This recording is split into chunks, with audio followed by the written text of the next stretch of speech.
सोनिया की ननद पारुल के हाथ हद से ज्यादा लंबे थे, इसीलिए वो कहीं भी आने जाने से डरती थी और हमेशा एक शॉल ओढ़े रहती थी जिसमें उसके हाथ छुपे रहते थे। सोनिया की नई नई शादी हुई थी। जब उसने शादी के बाद ये सब देखा तो उसका मन बहुत दुखी हुआ। पारुल, देखो मैंने आज खीर बनाई है, खाकर तो बताओ कैसी है। माँ जी ने मुझे कहा कि शादी के बाद मैं पहली रसोई में खीर बनाऊं, तो तुम्हारे लिए भी ले आई। नहीं भाभी, मुझे नहीं खानी, अभी थोड़ी देर बाद खा लूंगी। अच्छा कोई बात नहीं, ठीक है, मैं यहाँ रख जाती हूँ, तुम खा लेना। ये पारुल ने अपने हाथ क्यों छुपा रखे?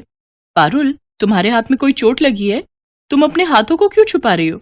शादी के समय भी तुमने शॉल ढकी हुई थी। अब नहीं नहीं, चोट कोई नहीं लगी। अभी आप जाओ भाभी, मुझे बहुत सारे काम है, मुझे पढ़ाई करनी है। ठीक है, मैं जाती हूँ। सोनिया उदास मन से कमरे से बाहर आ जाती है, पर अब सोनिया घर में रह रही थी तो सारी बात पता चली जानी थी। एक दिन जब सोनिया बाजार से लौट रही थी तब पड़ोस की औरतों ने उसे रोक दिया। अरे बहू, कैसी हो? मैं ठीक हूँ आंटी जी। और अपनी ननद से मिली? उसे देखकर डरी तो नहीं? मैं कुछ समझी नहीं आंटी जी। मेरा मतलब है अपनी ननद के लंबे हाथों को देखकर तुम घबरा तो नहीं गई? वैसे तो पूरा मोहल्ला ही उससे डरता है, ना जाने अपने लंबे हाथों से कब किसकी गर्दन दबा दे। तुम बचकर रहना, देखने में बहुत अजीब सी है वो। अरे कैसी बातें कर रही हो विमला बहन, अब बहू घर में आई है तो सबसे पहले ये बात उसे ही पता चली होगी। ये बात हम तुम क्या ही बता रहे, क्यों बहू? आंटी जी, मुझे घर पर जरूरी काम है, मैं चलती हूँ। पड़ोसियों की बातें सुनकर सोनिया थोड़ा घबरा जाती है और घर पहुंचकर उसे सारी सच्चाई पता चली जाती है। पारुल, रो नहीं, तुम्हारे साथ जो भी हुआ है ये सुनकर मैं बहुत दुखी हूँ। तुम्हारे साथ ये सब कैसे हुआ? तुम्हारे हाथ इतने लंबे क्यों हैं? भाभी, आज से 2 साल पहले मैं अपनी सहेलियों के साथ घूमने के लिए एक हिल स्टेशन पर गई थी। जब हम वहां पर पहुंचे तो रात हो चुकी थी। हम लोगों ने एक होटल किराए पर ले लिया। अरे पारुल, अच्छा खासा होटल तो मिल रहा है, तुझे यहाँ क्या परेशानी दिखाई दे रही है? तुम ध्यान से देखो, यहाँ पर जितना भी स्टाफ है उनके हाथ इतने लंबे क्यों हैं? मुझे तो इनके हाथों को देखकर डर लग रहा है। अरे पागल, हो सकता है इनके हाथ ऑटोमेटिक लंबे हो, इन्हें कमरे तक जाना ही ना पड़ता हो, यहीं से हाथ को कमरे तक पहुंचा दिया। सही कह रही है रजनी, मुझे भी ऐसा ही लग रहा है। आप लोगों के कमरे की चाबी? हाँ दीजिए। चल यार, बहुत थक गए, अब जल्दी से कमरे में चलकर चेंज करते हैं, कल सुबह घूमने निकलेंगे। सोनिया भाभी, वो होटल बहुत अजीब था। वहां पर सारे स्टाफ मेंबर्स के हाथ बहुत ही लंबे थे। मुझे उन्हें देखकर बहुत अजीब लग रहा था, पर मेघा और रजनी को ये सब मजाक लगा। मुझे अच्छे से याद है जब मेघा और रजनी रिसेप्शन पर खड़ी लड़कियों के हाथ देखकर हंसी थी तो उन लड़कियों को गुस्सा आ रहा था। हम तीनों कमरे में पहुंचे तो एक लड़का हमारे कमरे में कुछ जूस लेकर आया। अरे भैया, आप सबके हाथ तो इतने लंबे हैं, आप कमरे तक क्यों आए? आप वहीं से हमें जूस दे देते। मेघा, ऐसे किसी पर नहीं हंसते हैं, धीरे बोलो, उसे अच्छा नहीं लगेगा। हाँ जी भैया, ये जूस हमने तो ऑर्डर नहीं किया था। मैडम, ये हमारे होटल का स्पेशल जूस है।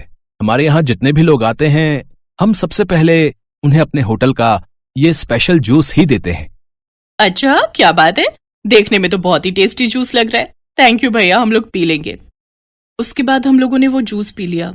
वो बिल्कुल नॉर्मल जूस था, जैसे सारे जूस होते हैं, पर अगले ही दिन मुझे अपने हाथों में कुछ फर्क दिखाई दिया। क्या हुआ पारुल, तू बार बार अपने हाथों की तरफ क्यों देख रही है? पता नहीं, तुम्हें अपने हाथ थोड़े लंबे नहीं दिखाई दे रहे? मुझे तो महसूस हो रहे। अरे यार, हमने होटल में काम करने वाले सब लोगों के हाथ लंबे देखे हैं ना, इसीलिए तुझे वहम हो रहा है। अब चल जल्दी से बैग पैक कर, हमें घूमने के लिए निकलना है। बस भाभी, उसके बाद हम लोग वहां से निकल गए, पर धीरे धीरे मेरे हाथ बहुत लंबे होते चले गए। मैंने मेघा और रजनी से भी इस बारे में बात की भाभी, उन दोनों के भी हाथ बहुत लंबे हो गए।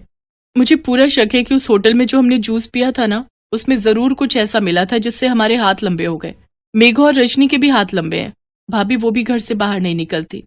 तो पारुल, तुम्हें उस होटल में पता करना चाहिए था, उस होटल के खिलाफ पुलिस को बताना चाहिए था। सोनिया बहू, बताते तो तब ना जब उस होटल में ऐसा कोई स्टाफ मिलता। उस होटल में लंबे हाथों वाला कोई स्टाफ नहीं था। बहू, पुलिस को किसी पर भी शक नहीं हुआ। ये कहानी बहुत घूमी हुई है जिसकी वजह से मेरी बच्ची आज ये दुख झेल रही है। मुझे दाल में कुछ काला दिखाई दे रहा है। माँ जी, मुझे थोड़े दिन का टाइम दीजिए, मैं इस गुत्थी को जल्दी सुलझा लूंगी। मैं अपनी ननद को ऐसे दुख में जीते हुए नहीं देख सकती। सोनिया ने ठान लिया था कि वो सच्चाई तक जरूर पहुंचेगी, इसीलिए शादी के बाद वो हनीमून पर उसी हिल स्टेशन पर जाती है और वही होटल बुक करती है। सोनिया, तुम कैसे सच्चाई का पता लगाओगी? हम दोनों अकेले हैं और यहाँ बहुत रिस्क है। हमने पुलिस को भी खबर नहीं की है। चिंता मत करो अनिल, मैंने सब प्लान कर लिया है। मेरी इंस्पेक्टर साहब से बात हो गई है। मुझे जरा सा भी शक होगा तो वो यहाँ मौजूद रहेंगे। मैं तुम्हें सब समझाती हूँ। इंस्पेक्टर जोशी हमारे साथ वाले रूम में ही ठहरे। वो भी बहुत दिनों से इस गुत्थी को सुलझाने के लिए लगे हुए थे। फिर मेरी उनसे बात हुई। पापा उन्हें जानते थे, उन्हीं के साथ प्लान करके मैं यहाँ तक आई हूँ। पर जो स्टाफ पारुल को दिखाई दिया था, जिनके लंबे हाथ थे, वो स्टाफ अभी दिखाई नहीं दे रहा। गेट पर कोई है, मैं खोलता हूं। हमारे होटल की तरफ से आप दोनों के लिए ये केक है। जब भी कोई नए कपल आते हैं तो उनको हमारे होटल की तरफ से ये केक दिया जाता है। अच्छा, बहुत बढ़िया, थैंक यू। केक देखने में तो बहुत सुंदर है। इस लड़के के हाथ लंबे थे, तुमने ध्यान दिया? सोनिया, मैंने उस पर ध्यान नहीं दिया। मेरा ध्यान तो केक पर था। नहीं, अभी ये केक हम नहीं खाएंगे, इसे रख दो। अब मेरे साथ बाहर होटल टहलने के लिए चलो। इसके बाद सोनिया और अनिल बिना केक खाए बाहर होटल में जाते हैं। बस थोड़ी देर में ही ये दोनों भी हमारी तरह लंबे हाथ वाले हो जाएंगे। मैं उन्हें केक देकर आया हूं जिसमें वो दवाई मिली है, जिससे हाथ लंबे हो जाते हैं। सही किया। इन लोगों को ये पता ही नहीं है कि लंबे हाथ वाला स्टाफ सिर्फ रात में ही ड्यूटी करता है, और जो भी रात में इस होटल में आता है वो अपने हाथ लंबे करके ही जाता है। सोनिया पहले इंस्पेक्टर जोशी को फोन कर चुकी थी। इंस्पेक्टर जोशी ने अपनी पूरी टीम को उस होटल में बुला लिया और कुछ ही देर में उस होटल के स्टाफ की सारी पोल खुल गई। हमें माफ कर दीजिए, हमसे गलती हो गई। गलती हो गई? आज तुम्हारी वजह से मेरी अपनी ननद दुख से गुजर रही है। तुम लोगों ने ये गलत दवाई खिलाकर मेरी ननद और उसकी सहेलियों के हाथ लंबे कर दिए। तुम लोग ऐसा क्यों करते हो? हम ऐसा इसलिए करते थे ताकि हमारे होटल में लोगों की भीड़ लगे। हमारे लंबे हाथ वाले स्टाफ को देखकर ज्यादा से ज्यादा लोग आए, इसलिए हमने एक ऐसी दवाई ली जिससे हमारे हाथ लंबे हो गए, और धीरे धीरे ये लंबे हाथ हमारी परेशानी बनने लगे। लोग हमसे डरने लगे और हमारे होटल में सबने आना बंद कर दिया। हमें अपने आप से नफरत होती है कि हमने अपनी गलती से ही अपने हाथ लंबे किए, पर हम अपनी नफरत दूसरों पर डालने लगे। हम चाहते थे कि जैसे हम बने हैं वैसे ही और लोग भी बन जाएं। अब तुम सब जेल जाओगे और ये होटल बंद हो जाएगा। तभी वहां एक जादूगर आता है। घबराइए नहीं मैडम, आपकी ननद के हाथ बिल्कुल ठीक हो जाएंगे। लंबे हाथ करने वाली दवाई अगर इनके पास है तो मेरे पास हाथों को छोटा करने वाली दवाई है, पर मैं ये दवाई इन सबको नहीं दूंगा क्योंकि इन्होंने गुनाह किया है। ये दवाई आप अपनी ननद को खिला दीजिएगा, उसके हाथ पहले जैसे हो जाएंगे। मैं भी इस होटल में इसी रहस्य को जानने के लिए आया था क्योंकि मेरी खुद की बहन के साथ ऐसा हादसा हो गया, पर मेरे पास तो ये दवाई थी, मैंने उसे ठीक कर दिया था। पर मैं चाहता था कि और लोगों के साथ ऐसा गलत ना हो और इनकी सच्चाई सबके सामने आ जाए। कुछ लोग ऐसे होते हैं जिनके खुद के साथ गलत होता है तो वो चाहते हैं कि दूसरों के साथ भी उनके जैसा ही गलत हो। Thank you sir, thank you so much. Hotel के स्टाफ को सजा हो जाती है और वो होटल हमेशा के लिए बंद हो जाता है।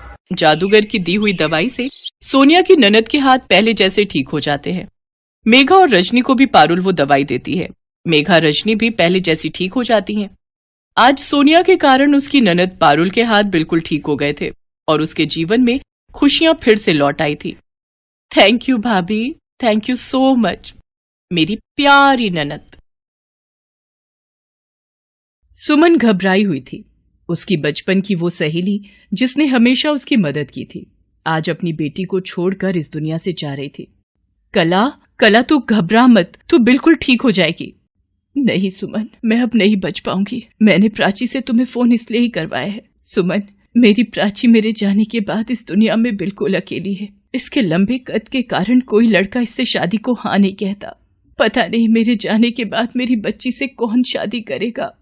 कला, तेरे मेरे ऊपर बहुत एहसान है, तू चिंता मत कर। प्राची मेरे घर की बहू बनेगी। मैं अपने छोटे बेटे अजय से प्राची की शादी करवाऊंगी, मैं वादा करती हूँ। पर तू बिल्कुल ठीक हो जाएगी कला, और देखना, हम दोनों सहेलियां मिलकर अपने बच्चों की शादी करेंगे। आप दोनों ये कैसी बातें कर रहे हो? माँ, आपको कुछ नहीं होगा। आंटी जी माँ को बोलिए ना ये ऐसी बातें ना करे। माँ, आंटी जी देखिए ना, माँ कुछ बोल नहीं रही। डॉक्टर जल्दी आइए, कला कुछ बोल नहीं रही। I am sorry, she is no मोर।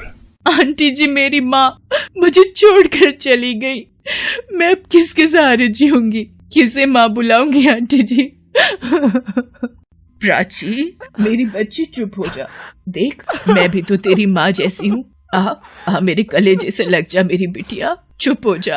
कला, मैंने तुझसे जो वादा किया है वो मैं जरूर पूरा करूंगी। सुमन अपने पति को फोन पर सारी बात बताती है और अगले दिन की ट्रेन से प्राची को लेकर मुंबई आ जाती है। माँ जी, ये आपकी चाय। ये लो प्राची, तुम भी चाय पी लो। सुमन, हमें अजय से इस बारे में बात जल्दी ही करनी होगी। किस बारे में बात कर रहे हो माँ जी? वर्षा बहू, हम अजय और प्राची की शादी के बारे में सोच रहे हैं। माँ जी, अजय भैया कभी भी प्राची के साथ शादी के लिए नहीं मानेंगे। आपने देखा है वो हद से भी ज्यादा लंबी है। हम सबके बीच खड़ी होकर वो कितनी अजीब लगेगी। वर्षा, तुम अपनी जुबान बंद रखो। मेरा अजय मेरी बात को नहीं टालेगा। शाम को अजय ऑफिस से आता है तो सुमन अजय से बात करती है। माँ, ये आपने क्या कर दिया? आपने उसकी कद काठी देखी है? कितनी लंबी है वो। इतनी लंबी लड़की से शादी करूंगा, मेरी हाइट भी उससे कम लगेगी। लोग मेरा मजाक उड़ाएंगे। अजय, पहन ओढ़ कर प्राची बहुत सुंदर लगेगी। तू नहीं जानता, प्राची की माँ कला ने मेरी एक समय में बहुत मदद की थी। और फिर मेरे वचन का तू मान नहीं रखेगा? बड़ी मुश्किल से अजय शादी के लिए मान जाता है। अजय और प्राची की शादी की रिसेप्शन पार्टी चल रही थी। उसके सभी दोस्त आए हुए थे। अजय, इनसे मिलो, ये मेरी वाइफ शीतल है। चल यार, तेरे और भाभी जी के साथ एक फोटोग्राफ तो खिंचवा ही लेते हैं।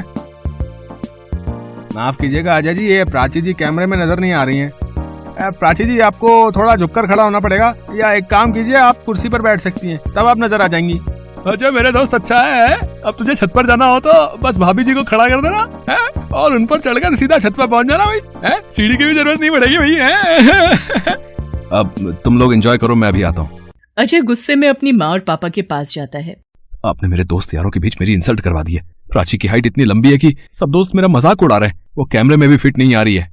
देवर जी, और मानिए माँ की बातों को। मैंने तो पहले ही कहा था मेरी छोटी बहन मुस्कान आपको बहुत पसंद करती है, आपको उससे शादी कर लेनी चाहिए, पर आपने मेरी बातों को सुना ही नहीं। इसीलिए आज आपको ये दिन देखना पड़ रहा है। वर्षा बहू, ये कोई टाइम है ये सब बातें करने का? और अजय, प्राची तुम्हारी पत्नी है, उसका मान सम्मान करना तुम्हारा फर्ज है। वो देखो स्टेज पर बेचारी अकेली खड़ी है। तुम सब यहीं रहो, मैं और तुम्हारे पापा ही स्टेज पर चले जाते हैं। सोनू, पिंकी, अपनी चाची को तंग मत करो। और भी मेहमान फोटो खिंचवाने के लिए खड़े हैं। कोई बात नहीं भाभी, बच्चे मुझे तंग नहीं कर रहे हैं। वर्षा बहू, बच्चों को अपनी चाची के साथ एंजॉय करने दो। तुम क्यों परेशान हो रही हो? कोई तो है जो मेरी बहू का मन लगा रहा है, वरना तुम सब तो स्टेज से उतरकर इधर उधर हो गए। वर्षा, ये माँ ने कैसी लड़की पसंद कर लिया अजय के लिए? जिधर देखो पार्टी में सब लोग प्राची की हाइट को लेकर ही बात कर रहे हैं। वो देखो सामने मिसेस शर्मा।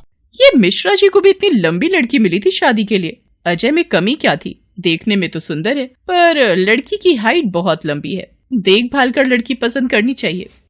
अरे अच्छा है ना, लंबी बहू लेकर आए हैं। ऊपर की अलमारी से कुछ उतारना हो तो बहू काम आ जाएगी, छत पर चढ़ना हो तो सीढ़ी बन जाएगी। वरना हमें तो स्टूल रखकर रसोई की अलमारी से कुछ उतारना होता है। आजकल लोग अपना फायदा ही ढूंढते हैं। देखा तुमने, कितना मजाक बना रखा है इस प्राची ने हमारा। ऊपर से मेरे भाई की जिंदगी और खराब हो गई। सुनो, हम कुछ नहीं कर सकते। इस घर में माँ जी की ही चलती है। उन्हें अपनी सहेली को दिया वादा जो पूरा करना था। उन्हें देवर जी की परवाही कब थी? मेरी मुस्कान।